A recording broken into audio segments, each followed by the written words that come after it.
What is up, everybody? Welcome to the Ghost Carolina Performance Podcast. I always say this, but I'm super fired up to have Tom Walter, the head coach and the 2023 Coach of the Year, on the podcast. Welcome, Walt. Thanks, BG. Appreciate you having me, brother. Of course, man. Of course. We were just talking about how I'll be over there tomorrow, but yeah, man, I just wanted to get together, spend some time. Obviously, in our area and in all of college baseball, Wake Forest is a big deal, and just want to kind of give parents, players, the average fan, just the insight of what you guys are doing, what it takes to be a head coach at your level, and kind of how you guys run the program. So, I guess getting started off, let's talk a little bit about the young Tom Walter as a player and how that started for you, and maybe middle school and high school, and then how you got into playing at Georgetown. Yeah, so I grew up in Johnstown, Pennsylvania, a little coal mine, steel mill town. And my father and Ralph and my grandfather George were huge into baseball. They were huge Pirate fans. Bill Mazeroski was my dad's guy. So I grew up a Pirate fan, and I grew up playing in the backyard with my grandpa and my dad, and it just kind of stuck. It's one of those things that stuck with me. I ended up playing some basketball and football in high school too, but mostly was a baseball player. But again, when the opportunity came to play in college, it was like one of those things. It was a dream come true for me. When you're 10, 12 years old in my town, all you think about is playing in that triple ABA tournament in front of 7, 8,000 people. Like, those guys were your heroes. And so I grew up wanting to be in that tournament and wanting to take baseball as far as I could. Yeah, that's awesome. How did the recruiting process go for you? And then how did you know that Georgetown's where you wanted to go to school and then and play ball? Yeah, it was kind of all over the place. It certainly wasn't as organized as it is today. I mean, back then you were mostly just recruited by the local colleges. So, IUP and Juniata and Pitt and those schools were the schools that showed the most interest. But I was a really young senior and I had some good options. Again, those schools I just mentioned, some, Division ones that I wasn't super interested in, some Division twos. So I went and did a PG year. I did a post grad year at a place called the Hill School, and they came and recruited me to go to the Hill School for a PG year. And so I went because I wanted to kind of upgrade my academic situation, in my athletic situation, kind of open some doors to some different type places. My dad went to Penn, so he was very education oriented. And in his mind, my places where I could have went and played baseball, out of high school were not, the education places that he had in mind. And my grades in high school, they were fine, but they weren't great. I didn't work real hard. I never took a book home I was one of those, high school jocks who did the bare minimum. So going to the Hill School really opened up all sorts of doors and possibilities and really kind of forced me to, really just raise my bar. So when schools like Georgetown and UVA and Villanova and places like that started to recruit me, it became really obvious that I needed to kind of use the Hill School to parlay and use baseball really and the Hill School to parlay myself into a better academic situation. Yeah, that's awesome. I think that's really cool to listen and understand that, like, you got to a point where you knew what you wanted to do and then you found an avenue to go execute that from the education side and the baseball side of things. I think that's pretty unique, and especially during that era, but like I think people don't do that nowadays either. I think that's something that we talk about all the time, when we're there, or you guys are talking about just players paths and how that looks from high school to junior college, Division One, even to professional baseball. Like, everybody's paths are different, so it's pretty cool to hear that you had a path that was pretty unique to you, and it made sense for what you and your family were trying to do. Well, I tell kids all the time when Chase, when Chase was going through this process, my son, I told him he had to check two boxes. I said, look, scholarship's great. If you get a scholarship, that's awesome. If you don't, we'll figure it out. Right. I'm not worried about that part of it. This is not a 4-year decision. It's a 40-year decision. But you have to check two boxes. Use baseball to go to a school that you might not get into without baseball, right? Use baseball to leverage your academic situation into a better situation. Like, don't play baseball at a school you would have gotten into without it. And two, play for somebody that's going to help you turn into the man you're supposed to be. Like, somebody's going to help you grow up and be a man that's going to go on to do great things in your life. So again, for me, even back then, it was always about bigger than baseball. When I was 18 years old, I still thought I was going to play in the major leagues. My freshman year, I played against Mo Vaughn, and I knew I wasn't going to play in the major leagues. And I was like, oh man, that's what that looks like. That's Oh yeah, different. yeah. But point is that again, when you're making your college choice, you shouldn't look at it as a short-sighted decision. You need to look at it as a lifetime decision. Yeah, that's awesome. One thing that we try to like pride ourselves on here at the lab and with our teams and just anything that I'm really involved in is trying to make people, especially the young men that we have the opportunity to coach, like better men. I've talked about this on the podcast and several times before, but like losing my mom last year and being 35 and both my parents passed at this point, like I think it's super important that we instill things like that into these young men. And for me, it's strength and conditioning, it's performance, it's baseball to be able to find those avenues. I guess who was maybe somebody that put that into you, and how did they teach you about teaching players and people to be better men? Yeah, my college coach. I mean, all my coaches along the way. I had so many great coaches. Dee Osborne was my summer league coach in Johnstown, and he's an old coal miner, but he just cared about his players in kind of a deep and meaningful way. And I'm still in touch with Dee to these days.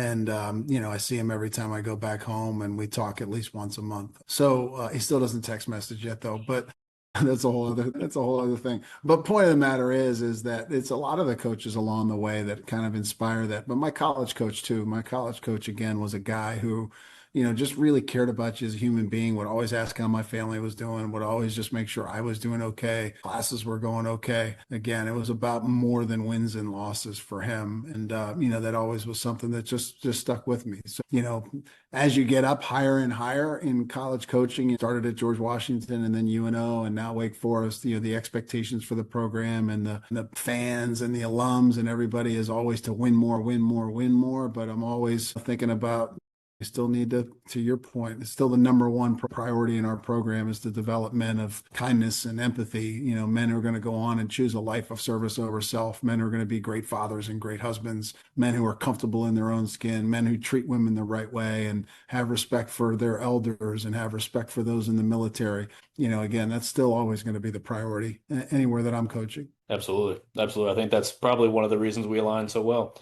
Walk us through and then the listeners through like after playing at Georgetown, what did life look like for you? How did things go for you after that? Yeah, I got into coaching was really just dumb luck. I had went and I was up with the Erie Sailors for a little while and tried out there and then didn't really stick. And I was interviewing for jobs. I was interviewing for a finance job here and a banking job there, commercial banking. Every time I sat in one of those interviews across from somebody, I was like, man, do I really want to be this guy in 5 years? Is that who I want to be? And I never really sat in one of those interviews and said, yeah, this is what I want to do. And then my dad called me kind of out of nowhere and he's like, hey, George Washington baseball is looking for a grad assistant. He knew the assistant basketball coach there, a guy by the name of Scott Beaton. And he said that they were looking for somebody to come in and be a grad assistant. And really, for me, it was just a way to kick the can down the road and not make a decision, quite honestly. And so I went and talked to the coach, was John Castleberry, who, got into scouting shortly after that and is now the commissioner of the Cape Cod League. And John and I have remained good friends. But I went in and talked to John, and he hires me. Again, I say hire, and I put it in quotes because I don't think I got paid. If I did, I don't remember it. He Yeah. got me I had a job in the equipment room, doing laundry. I had a job tutoring volleyball players. I was waiting tables a couple nights a week. I was doing construction in the mornings, just doing anything to make ends meet. But I got to coach and I got to be around him and his staff in the fall and throughout that year, and then he left mid-year, and then the assistant coach kind of was the interim coach. And throughout that year, I just kind of fell in love with baseball and with coaching, and decided that that's kind of what I wanted to do. So the next year, the other assistant left. Jay Murphy got named the permanent head coach. The other assistant left to take a job at George Mason, and he elevated me into the kind of the paid assistant. It was back then; it was just me and the head coach, right? We didn't have many coaches. It was just the two of us, and it was awesome for me because it was just a crash course in learning. Like he turned a lot of stuff over to me, turned recruiting over to me, turned dealing with admissions and financial aid. So it was just a crash, and we had a facility that was off campus, so I had to deal with operations and logistics and all those things. So it was kind of just a lot of things thrown on my desk at once. And I was still going to grad school. I was getting my MBA at that time. And so I was full-time, baseball coach, but trying to get my MBA, taking two classes at a time, kind of chipping away to my MBA while I was doing it. So it was a busy time, but it was a really cool part of my life. And, I tell people all the time, being 23, 24 years old in Washington, D.C. That's a cool place to be, 23 or 24 years old. 100%. 100%. I have a similar experience with my grad school up in it was a little more north up in Queens, and it was one of those things where it's like I knew I wanted to coach. I interned at Mississippi State. I interned there with Bass and Seaver and some of those guys, and Ryan Horn when Ryan Horn and those guys just came over from the basketball side. That's who I was mainly with. But yeah, just like understanding how much that goes into all of this stuff, I don't think you truly do until you're at that lower level. And people talk about how stuff rolls downhill. Well, the bottom of the hill was me as a GA and being able to just understand like, hey, things have to get done. And I was traveling with the team, and obviously it was with Ed Blankmeyer and Hall of Fame coach, and got to work with some really awesome people.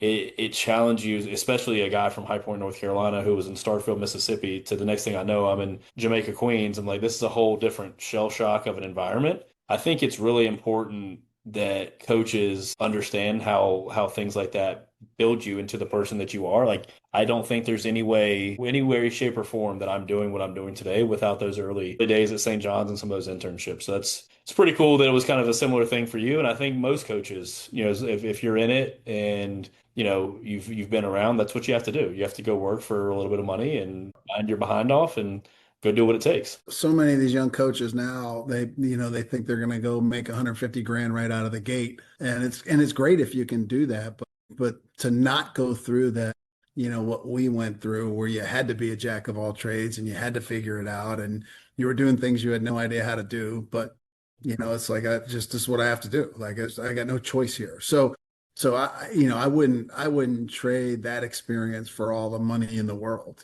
quite honestly. I'm glad that I went through it. I'm glad that I had a head coach that trusted me to do some of those things. But I got to see all sides of the operation, right? I got to see everything from soup to nuts, as they say, from laundry and I'm 2 in the morning, I'm scrubbing uniforms because the head coach was superstitious. And if we won in those uniforms, we were wearing them again the next day. So They I better was, figure it out. scrubbing uniforms and I'm getting up to put them in the dryer and I'm sleeping in the equipment room or, you do whatever it takes. Yeah, absolutely. Walk us through once how did you get to UNO and how did that look as throughout your time there in New Orleans? Yeah. So I was the head coach. I was the assistant coach at George Washington for 3 years, left for 2 years, lived in Greensboro, worked for a minor league team, Yankees affiliate in Greensboro for 2 years. And then I got the head coaching job at GW when I was 27. So young, really head coach, and no business being the head coach there. But again, you figure it out. I hired some great coaches to work alongside, and Joe Rakuya was my first assistant there, who was great for me. And then eventually Dennis Healy came on board, and so I was there 8 years. Our last 5 years there, we won 40 games every year. And our last year there, all 8 of our seniors played pro ball, which was a pretty cool, to see that at GW, a program that historically not sent guys to pro ball and not won a whole lot, for us to win 40 games 5 years in a row and go 8 for 8 on our seniors headed to pro ball. Pretty cool.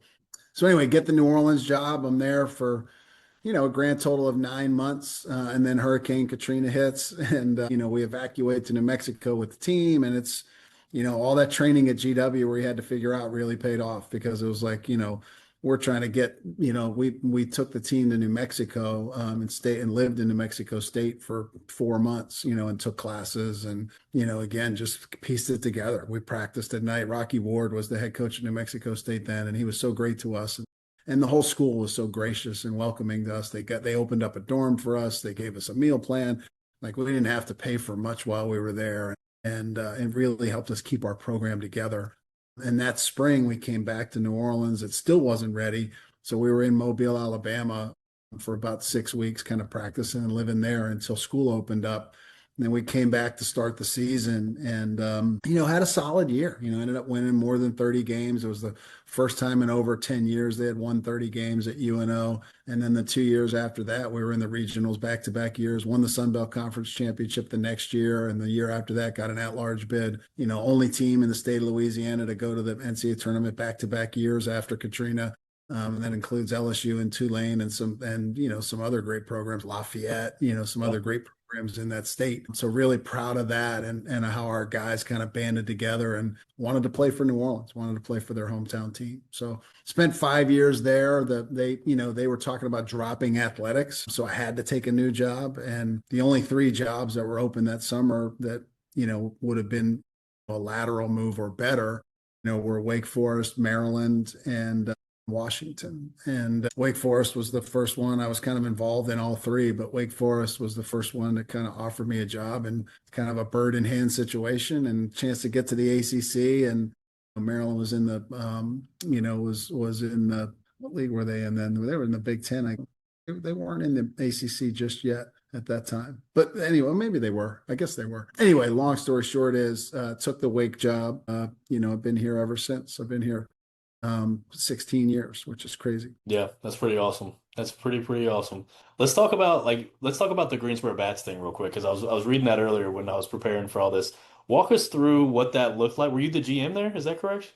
Well, technically the assistant GM, but you know Yeah. how that is. That's a title more than it is Yeah. thing. You You're the know, assistant job getter if done. if the snow cone lady didn't show up, I was serving snow cones. Right. Yeah.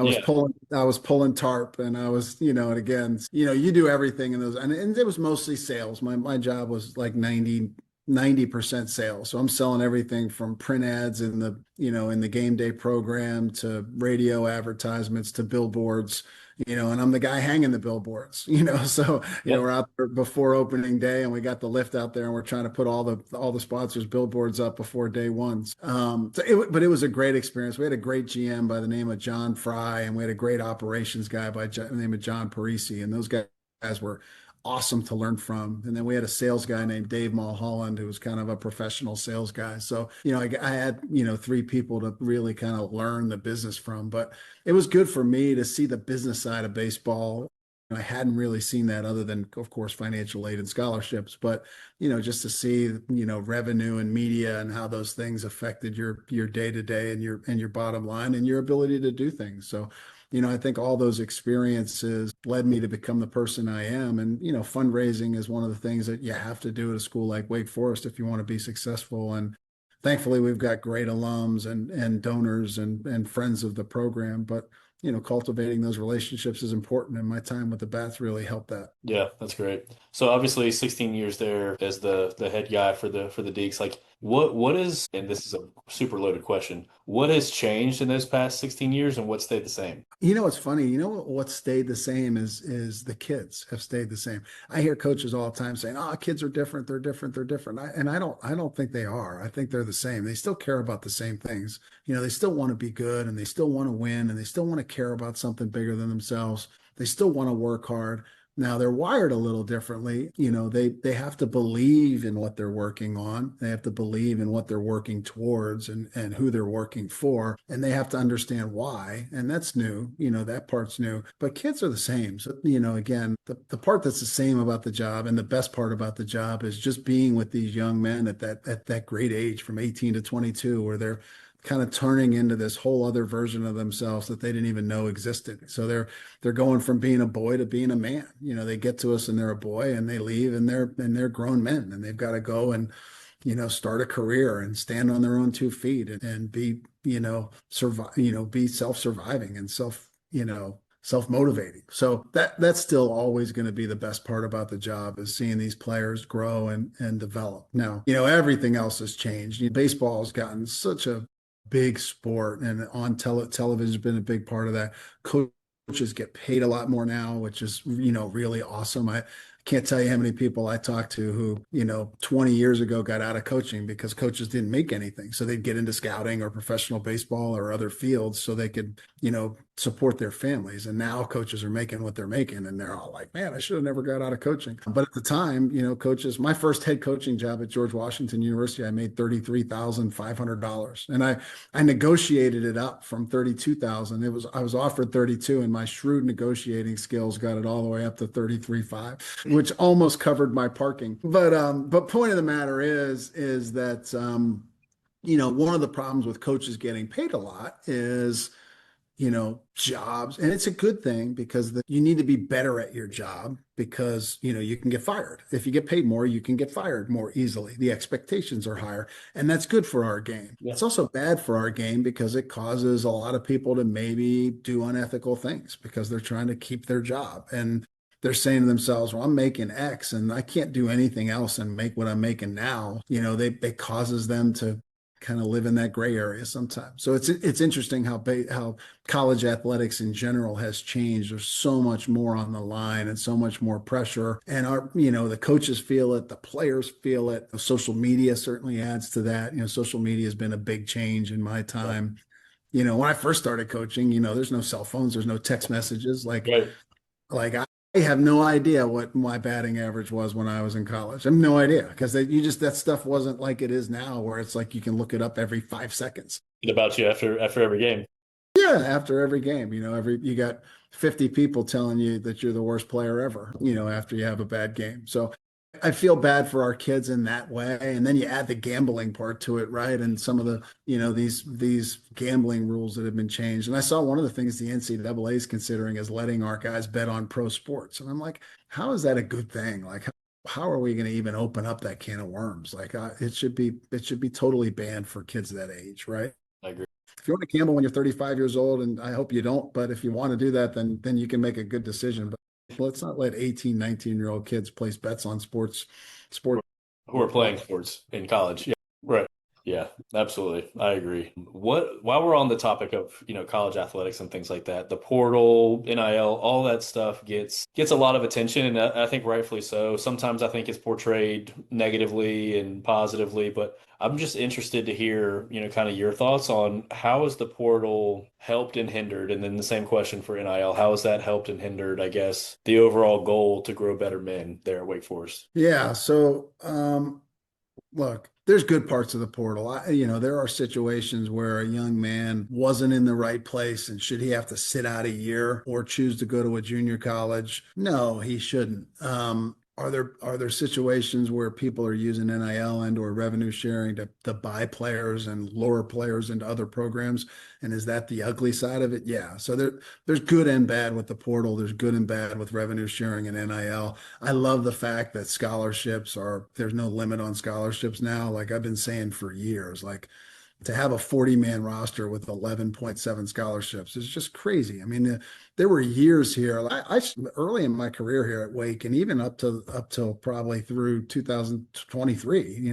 We didn't have NIL money in 2023. We had zero on that team that went to Omaha. We spent $0 in NIL on that team, and we had a guy like Rhett Lauder, right, who came to Wake on a 25% scholarship. Was the best pitcher in school history. And, his first year at Wake, like just doing quick math, it cost him, let's call it $65,000 to come to Wake Forest that he paid out of his pocket, his family paid. And his second year scholarship went up to 50%. So he only paid like 45 grand. So now he's up to 110. And his third year scholarship went up to 75%. So, Rhett Lauder paid $140,000 to come to Wake Forest University for 3 years. Now it ended up being a great investment because he was the seventh pick overall, and it ended up being great. But I struggled with that all the time, like looking a family in the face and saying, yeah, you should come up with $60,000 to come here. Again, I like what education is worth that kind of money, and just having kids go into debt, to be here. That I always struggled with that. So Yeah. I'm really glad the NCAA changed that rule and we can give these kids full scholarships. We don't have 34 full scholarships here, so we're still going to have young men that are paying something to be here, but we're a lot closer to where it should be, Yeah. which I think is a really, really good thing. Look, the NCAA has done a lot of great things, and our game has never been more popular. It's never been more visible. So, the flip side of that is, I'm not crazy about like all the tampering that's going on, and people, you send your kids up to the Cape Cod, and every 5 minutes, I mean, I'm talking to Cape Cod League coaches, and there's 40 to 50 college coaches at every one of their games. Like, what are we doing? Like, those college coaches, you should be spending time with your families. You should be recruiting high school kids. There's other things you should be doing than going up and just trying to. But again, it boils down to that you have to win. And so I understand why it happens and why it's so competitive for those kids. But I just wish there had been a little more forethought put into this before we just kind of opened it up entirely. Yeah. Yeah. Great sense. For talking about like just that 23 team, I think that's when I started working with you guys, was the fall of 23 there. Obviously some super talented guys. I'm looking at some baseballs, and Cam Manassi signed card right here on my desk. Like what allowed that team to be so successful And how did you guys culminate that with, $0 spent, and how did that come to fruition basically? Yeah, so it was 2000, so coming out of COVID, right? I thought we were going to be really good in 2021 coming out of COVID because in that year before that it was only a 5 round draft. So we had like Bobby Seymour, who was the ACC Player of the Year, returning for his senior year. We had Chris Lindsay, who was an All-American, returning for his senior year. Those guys in other years they would have been gone after their junior year, but because it was a 5 year draft, a 5 round draft, those guys, they didn't get selected. And so they came back to campus. And I'm like, oh man, we're going to be really good in 2021. We had 2 injuries right before the season started. Our number one and our number three both went down. And we just, we got off to a little bit of a slow start. And, we ended up losing 2 out of 3 to Notre Dame, like in the opening ACC. We only had one weekend before ACC play. We beat Northeastern 2 out of 3, but we lost a game to Northeastern we probably shouldn't have. But Northeastern was pretty good. And then, we lose 2 out of 3 to Notre Dame. And as we find out that year, Notre Dame was really good that year. But at the time, you didn't think of no. So everybody's like a little bit of panic mode. We're starting out 2-4. And I thought we were still going to be fine. But then everybody got COVID, like on our team. So we missed the Boston College weekend at home, which would have been a weekend that maybe we could have got right, get feeling better. Yeah. And then we went to the next weekend, we went to Miami, and we went to Miami with like 15 players, 14, 15 players. We only had enough to play 2 games. We couldn't even play the third game. So we got beat twice there. And then the next weekend against Georgia Tech, I think at home, we won once and lost twice. And there were 3 close games. And so we just got off to a rocky start and we never really recovered. And the freshmen on that team were Rhett Lauder, Brock Wilkin, Pierce Bennett, Adam Cesari. Who else? Who am I missing? I'm missing a bunch of guys. But point of the matter is, it was that core group that took us to Omaha were all freshmen on that team.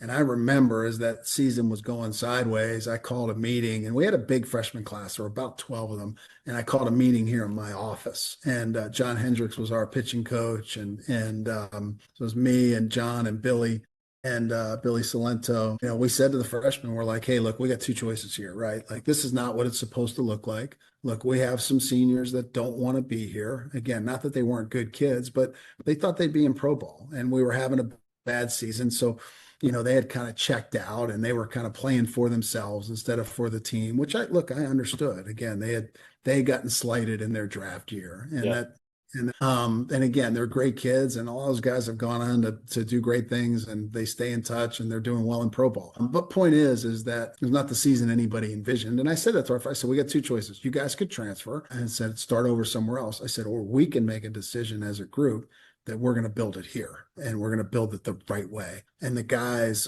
unanimously around the room, they went around and they said, Coach, we're all in. We're in. We're in. So I made these bracelets, these Deeks bracelets that had Deeks on one side and all in on the other side. You probably still see some of Yeah. our guys wearing them. And that became our message. Like, we're all in. Like 2022, we got a little better, made the NCAA tournament. Nick Kurtz was a freshman that year, of course. And our seniors were like Michael Turconi and Brendan Tinsman, those guys that were all freshmen and so good, Louder and Wilkin, those guys were sophomores. So they had a year under their belt. They kind of became guys for us. And so it just continued to kind of grow from there. And we made the NCAA tournament that year and then headed into 23. We felt like we were just a couple of key pieces away from being an Omaha team. And we had Louder and Hartle, which was obviously a huge start to a rotation. We had Brock Wilkin at third and Nick Kurtz at first, and then you got those 2 guys in the middle of your lineup, with Tommy Hawk hitting leadoff and Pierce Bennett hitting into 2-hole. Like, man, we're really good. We felt like we needed a catcher. We went out and got Bennett Lee from Tulane. We felt like we needed a couple of arms. We added Sean Sullivan from Northwestern, and we added Michael Massey from Tulane, and that put us over the top. That was, just adding those couple pieces in the portal. I think, LSU beat us in Omaha that year, as you know, but we were as good as LSU. I mean, they had Paul Skeens beat us, but us against LSU, if we played LSU 10 times, we might have lost to Paul Skeens a couple of those times, but we win at least half of the other games. So if we hadn't run into Paul Skeens in Omaha, I think we won the national championship. We were as good, if not better, than anybody in the country that year. It was a really fun, it was a fun group of guys to be around and a fun team to coach. It was, man. It was a really fun group to be around, and for me personally, it was a really cool one because coming out of college, like my career in college baseball, and I was with the Dodgers, and we came back because the minor leagues wasn't the best thing for Emily and I and the boys, and to be able to be there with you guys, and every time I walked in that building, it didn't matter if I was having a great day personally or a terrible day personally. The energy was the same, whether I was in the pitching lab, whether I was in the shack, whether I was in your office or wherever, the energy was palpable. And I've asked whenever Cam Manassi was the first guy I had on the podcast. And I was like, man, like, tell me about that year. And he's just like, he sits back and he's like, oh, dude, like we just had to go. They had a great time being at the ballpark. They'd be laying out with their shirts off, doing their thing. And you could feel it. They believed that they were worthy and that they deserved to be successful. One thing that you guys would say all the time, and it's kind of like the little hashtag and it's everywhere, like to make them feel you. Like, talk to us a little bit about like I understand what it is, but like, what is that still something, or was that for that just for that team? And what does make them feel you mean for Wake Forest baseball? Yeah, so we read a team book every year, and that year we had read a book called Legacy about the New Zealand All Blacks, and it was a rugby team that's the most professional or the most successful organization in sports history, right? They win like 85% of their games, and they've won like a zillion world championships, and their whole mantra is leave the jersey in a better place. When you hand the jersey to the next guy, it's in a better place than when you got it, right? And they talk a lot about what does that mean? Well, that means doing the little things like sweeping the sheds, right? Like you gotta be a guy who's willing to do the things that nobody wants to do, right? That's part of that. But part of that is just taking pride in the organization and putting the needs of the organization ahead of yourself. So as we read that book and we went on our team retreat, we go on a team retreat every year. And as we're on that team retreat and we're kind of talking through that book, I started to talk to our guys and we said, okay, the New Zealand All Blacks, their thing is leave the jersey in a better place. What's our thing? Like what's our core to our principles? What summarizes us? So we broke the guys up into 4 different groups and we just had some workshops. And we just talked about, okay, what are the things, what are the non-negotiables? Like, what are the things like in how we show up every day? Like, what are the things that we have to have? What is our slogan or our saying, whatever thing, our vision, our mission, whatever you want to call it? What does it have to encapsulate? And we just kind of whittled that down to, 8 or 9 words that it had to summarize. And then we had some, maybe another 20 or 30 words at the bottom that, it also alluded to.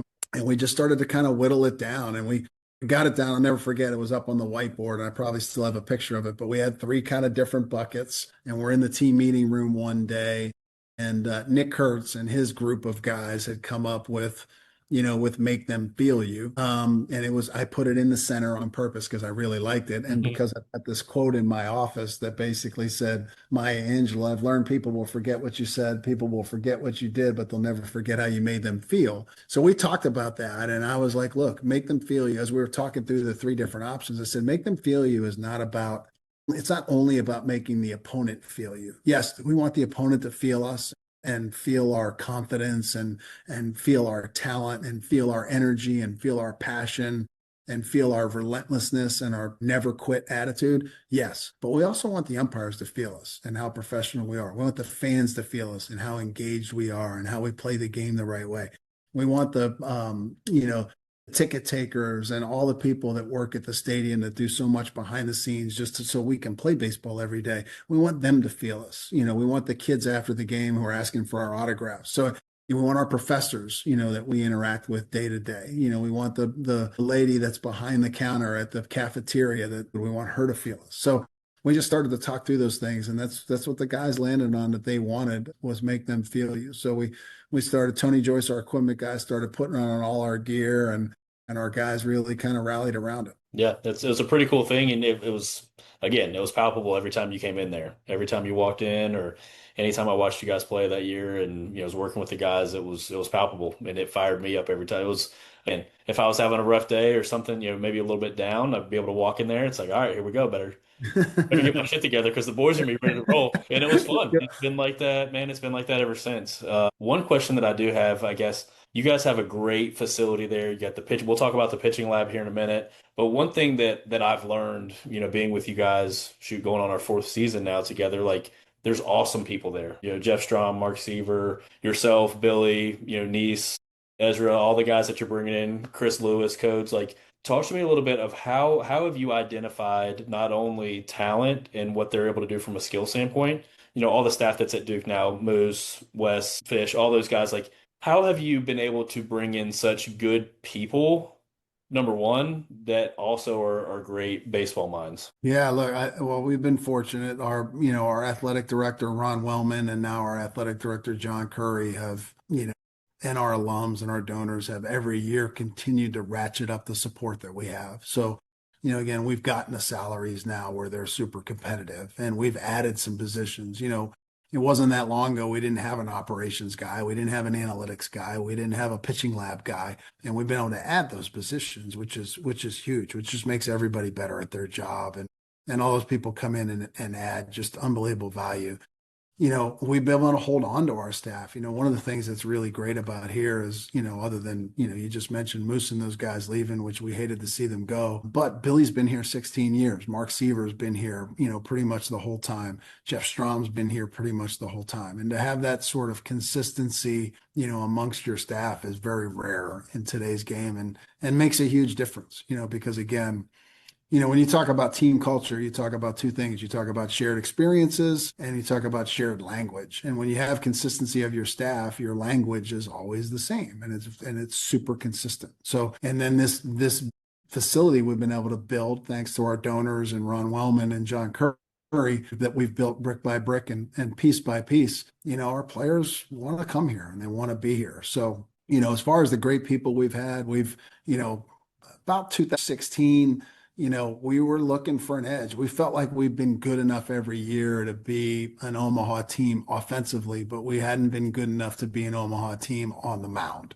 So we had to figure out a way to kind of differentiate ourselves on the mound. So that's where the kind of the genesis of the pitching lab started. And that's when TrackMan was kind of first burst onto the scene. And we were one of the first adopters of TrackMan. And I remember TrackMan was just really kind of collecting dust, just like that treadmill at your house, BG. That's a great coat hanger.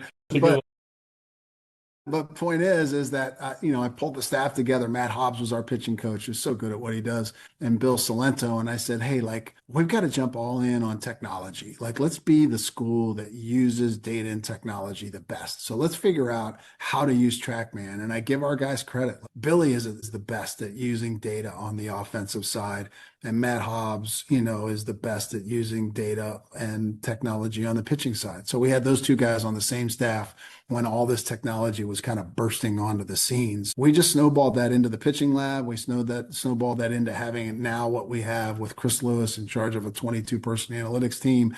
And then we have a biomechanics lab. We have a biomechanist on staff. People all the time have gone out and built pitching labs. And I joke all the time. I said this yesterday to a recruit that we got, by the way, BG. Point is, I said, like, if you don't have a scientist, you don't have a lab. That's the definition of a lab, is that you have a scientist. If you just have fancy cameras, and what you have is surveillance. So there's a big difference between having a lab and having surveillance. And we're really proud of the lab we've built here and how it's taken our pitching staff from a staff that wasn't good enough to go to Omaha to where, in 2017, we're one pitch away from going to Omaha. Obviously 23, we got there, and, certainly 24 and 25, and even in 22, we were good enough to get there. So we've got a team that's kind of knocking on the door every year now, and pitching lab's been a big part of that, but really just making an intentional decision that we were going to dive all in on technology and use that in a way that nobody else is using it. Yeah, that's great. And I've got to witness that again firsthand, as of late over the last few years. What made you feel comfortable? Obviously, you talked about all those great people. What made you feel comfortable bringing me in? And what do you see the value in our relationship and how we do things and kind of how do I provide value for you guys? Yeah, BG, you made a huge difference in our program, truly. And you've heard me tell this story again, but I'll tell it for the sake of the podcast. But I'll never forget, Joe Ariola was a freshman, and he was in the in the pitching lab throwing plyo balls against the wall. And Moose was like, Joe, what are you doing? And Joe told him what he was doing. And Moose was like, well, why are you doing that? And he's like, well, I saw Clayton Kershaw doing it on TikTok. And it's like, and so, again, all these kids are out there. And again, to our point earlier that we were talking about, they want to be good, right? So if you're not giving them the information, then they're going to get it from somewhere, right? So they're going out there and getting it. So it's your job to make sure they're getting the right information. And they also understand what's misinformation and what's not helpful information. So anyway, Moose was like, hey, look, so first of all, that's a great exercise. You're not doing it correctly, and it's not a good exercise for you. It's not what you need, right? So, Moose and I met about it, and Moose was expressing his frustration in Caminasi and how he couldn't get Caminasi to turn his back foot over and blah, blah, blah, blah, blah, blah, blah. And then as we're looking through the mobility screens and all the things we had been doing, I'm like, well, Rhett Lauder, he's been here for 3 years and almost 3 years now, and he's still got a tight right hip. Like we're not moving the needle on these guys. And Moose was like, I got a guy.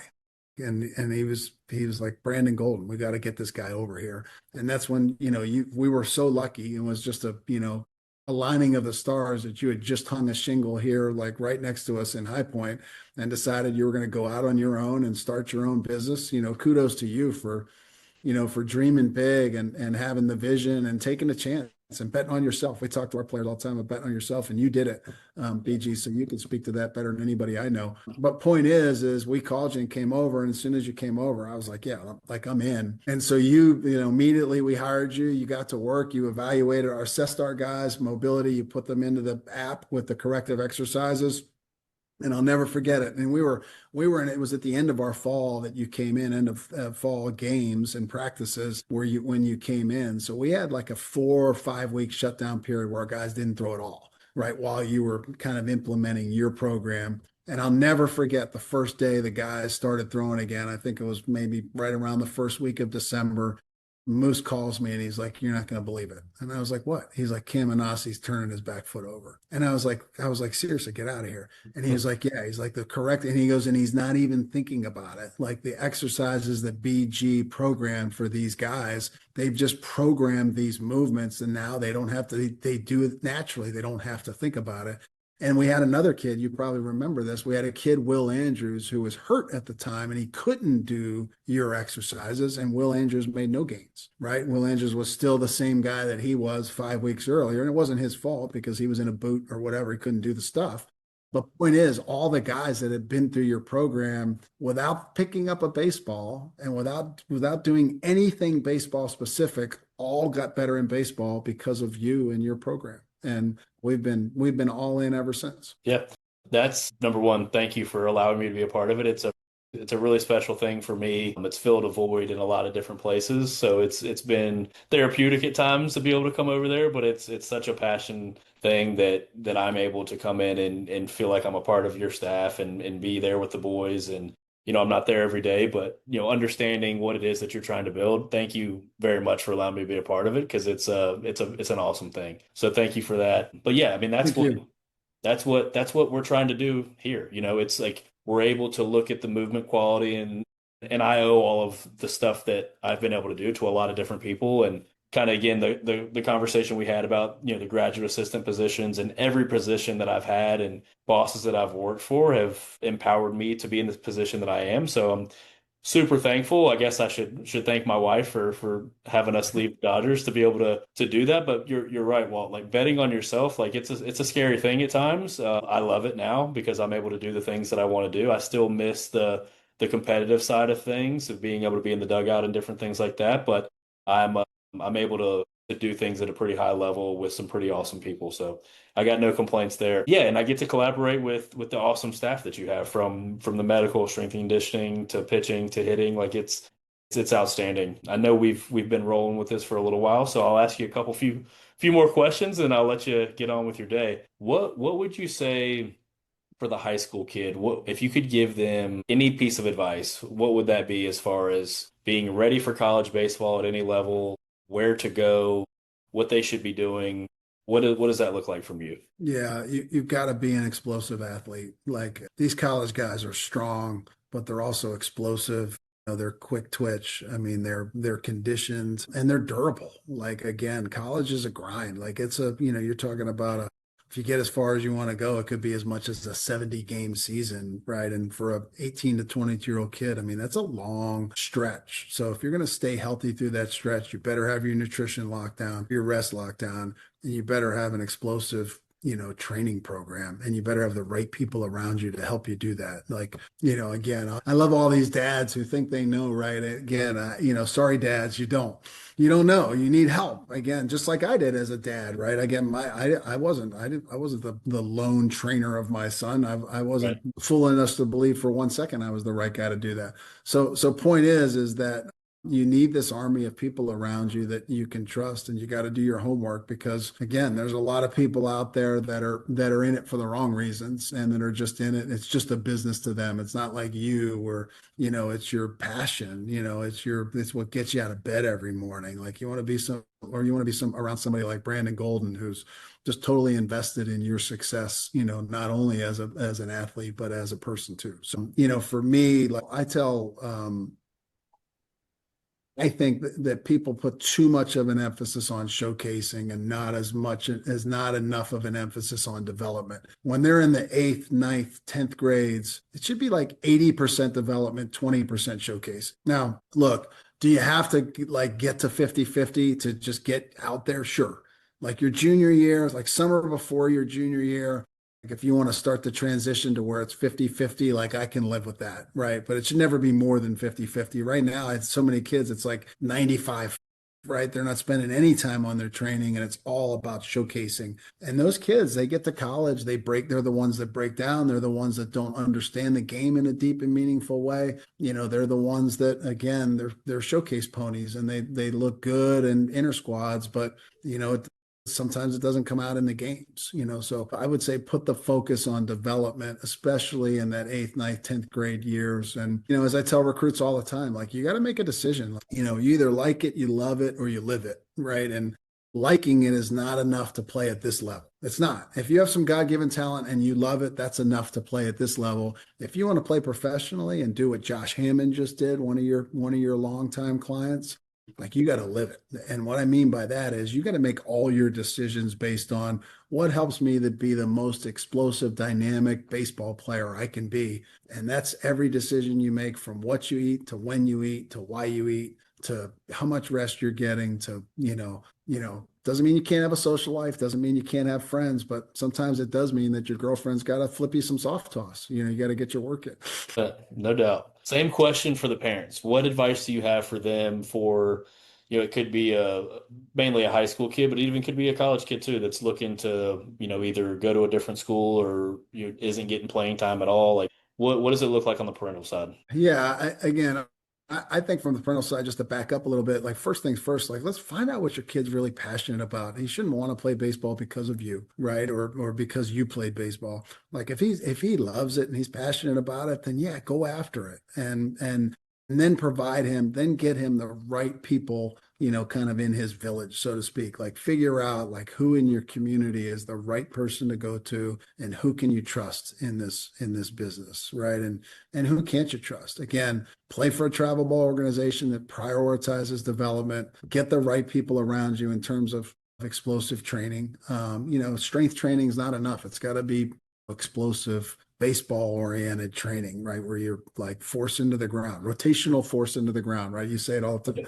Right. So point is again, it can't be the ex-football player, who doesn't know a whole lot about our sport. It's got to be somebody that knows our sport in an intimate way. Do I think that there's a place for the right hitting coach and the right pitching coach? Yeah. But if you're not moving the right way and you're not the athlete you need to be, then those things, they don't matter. Like focus on being the athlete you need to be, and then put the baseball to the athlete. Yeah, absolutely. Last question, then I'll open it up if there's any last thing that you want to say. But what does it take? We've talked a lot about, the program and things like that. Like for a player, I mean, there's countless kids that come in here every day and that I see all over the place wearing Wake Forest baseball and, D-cats and all that stuff. Like, what does it take for a high school kid nowadays to come in and do what, that group that I just worked with, last weekend and I'll be with tomorrow? What does it take for them to be recruited by Wake Forest right now? Yeah. That's great. Well, this has been awesome. Do you have any, is there any last, before we get off here, is there anything else you want to let the listeners know either about yourself or the program or just any thoughts in general? No doubt. Anything you do, Walt, you'll be the first one, you'll be the first one to go to. But man, thank you so much. I can't say enough about you and the things that you've done for me personally and professionally. It's been outstanding to be a part of your staff and from afar and do some things there. So I can't wait to publish this and let everybody hear it. And I'll see you tomorrow. Well, thanks again for coming.